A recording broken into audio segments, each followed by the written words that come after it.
Moins de bruit, s'il vous plaît. Non, je rigole, je rigole. Mesdames et messieurs, bonsoir Dave Iman, ici ce soir à Cannes, au cinéma L'Olympia, accompagné de celui qui a son nom sur l'affiche ici, qui s'appelle mon cher ami Jeff Domenech. Alors on vient tous d'avoir l'extrême privilège ce soir de regarder ce dernier documentaire que tu viens de faire, parce que c'est le troisième me semble-t-il, Ouais.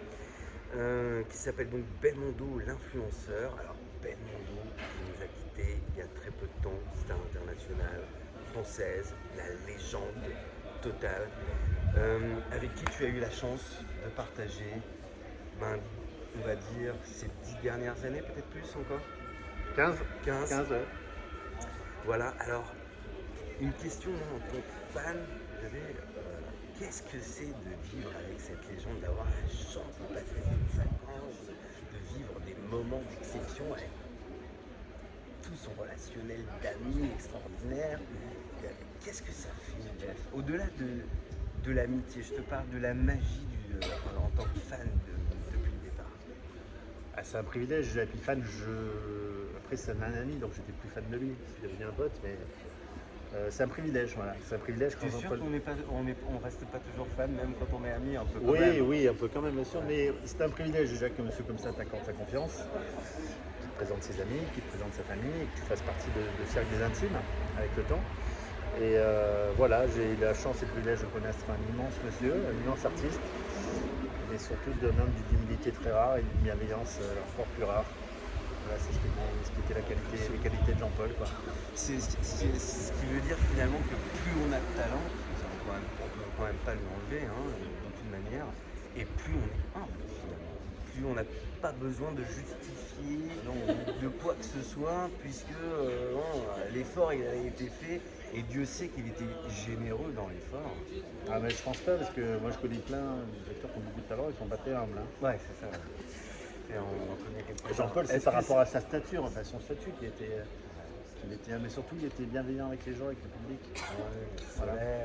C'est ça. Amoureux de la relation humaine. C'est ça, mais ça je pense qu'il doit à l'éducation qu'il a fait, qu'il a donné ses parents. Voilà, et puis Belmondo c'est un cercle familial. Son frère Alain, sa sœur Muriel, ses enfants, ses petits-enfants, voilà. Moi j'ai connu, voilà, c'était un chef de famille, Jean-Paul, et puis il avait d'autres rôles, il avait le rôle de star du cinéma français. Mais voilà, encore une fois, c'était un immense privilège d'avoir pu rencontrer ce monsieur-là. Alors moi j'ai adoré ce documentaire, vraiment quelques personnes que je connais un peu, comme Franck Canet, Michel Azan et Lisieux, et leur point de vue, surtout Guillaume, c'est très intéressant. J'ai bien aimé Kev Adams, que je ne connais pas très bien artistiquement non plus, mais j'ai aimé son naturel et la manière dont il a parlé de Belmondo. Et puis c'est bien aussi d'avoir ces différents sons de cloche et ces différentes générations, et l'envoi excellent que l'on a continué. Dommage qu'on ne le voit pas encore plus souvent sur les écrans, ça aussi, c'est un sacré bonhomme. Donc j'avais un regret par rapport à ça, c'est que moi j'étais prêt à manger 1 heure de documentaire supplémentaire. Ah oui, oui. Alors pourquoi Dujardin n'est pas là? Pourquoi les autres sont pas là? Disons qu'il y en a Des copains, on en a quand même quelques-uns. Je sais, mais après, sur 1 heure, tu peux pas mettre non plus 30 personnes. Hein, parce que, Tu voulais rester dans un format Non, 52 minutes, genre Voilà, c'était ça. Déjà au départ, c'était un 52 qui était prévu, j'ai réussi à rater 10 minutes. Mais Jean, Gilles Lelouch, Cassel, je les avais mis dans mon premier doc. Kev n'était pas dans le premier doc, Anconina n'était pas dans le premier doc, Guillaume n'était pas dans le premier doc non plus, qui n'avait pas encore Christophe Lambert, il n'était pas non plus, Lanvin, il n'était pas non plus. Donc voilà, j'ai laissé la place aussi à d'autres personnes de s'exprimer. Et l'autre durait 80 minutes, là j'avais qu'1 heure, donc forcément je devais réduire. Voilà. Et j'ai dû en plus couper à contre-cœur un ami à moi, Sébastien Labi, qui est cascadeur, qui parlait de l'influence qu'avait eu Jean-Paul, il est cascadeur professionnel sur sa carrière de cascadeur. Et malheureusement, j'ai coupé un peu. Alors, quels sont tes prochains projets, Jack? Celui-là, on va le voir à la télé, je suppose. Celui-là, il passe actuellement sur Paris Première. D'accord. Voilà. J'ai en tête deux documentaires sur Jean-Paul. On m'a proposé d'en faire. Et puis c'est deux thématiques qui n'ont pas souvent été abordées dans les docs sur Jean-Paul, donc je vais peut-être me laisser tenter. Et j'ai écrit mon premier long métrage. Ah, Voilà. Voilà. Bah, franchement, tu sais, c'est ce que j'allais te dire. Parce que moi, j'ai une petite idée. Mais ça, je peux pas vous en parler pour l'instant. On va en parler en plus. Voilà. Donc, bien sûr, je te tiendrai au courant. C'est quoi, c'est le long métrage que tu peux pas faire non plus? Ouais, ouais, c'est un on peut en parler. C'est un road movie sur la côte d'Azur entre Marseille et Monaco, le temps d'un week-end.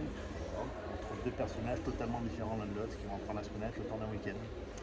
Voilà, avec j'espère avec plein de belles idées, en tout cas, c'est ce que j'espère. Mais bon, pour l'instant, je suis en phase d'écriture. C'est-à-dire, Beginning of the project. voilà. Je vais donner un indice quand même. Un grand classique du cinéma qu'on n'a pas vu depuis extrêmement longtemps. On a vu souvent des remakes. Moi, j'ai dans ma tête un remake que j'aimerais bien faire. J'aimerais bien que c'est quoi. Ah oui. Ah, si c'est un remake, le scénario est déjà écrit. Ouais, mais tu sais, il faut toujours adapter avec l'époque qui change, Quel film? etc. Je ne dis rien pour l'instant. Tu dis rien, mais on en On parlera. en parlera. D'accord. Voilà. Merci beaucoup, Jeff, pour ces moments. Merci à toi. Excellent. Et puis bravo pour tout ce que tu as fait. Bravo pour avoir accompagné Jean-Paul pendant tant de temps. Et puis d'avoir toujours été là pour continuer de faire vivre la légende, vivre cet esprit et de donner toujours cette accessibilité. Parce que tu l'as quand même emmené partout. Je sais quel travail de cœur tu as fait, de tout ton cœur. C'est rien, ça. Temps. On va pas en faire un livre, contrairement à certains. Merci Certaines, de pardon. notre part à tous ceux qui l'aiment. Voilà, À bientôt, allez voir Ciao. voir ce documentaire, hein, il est top.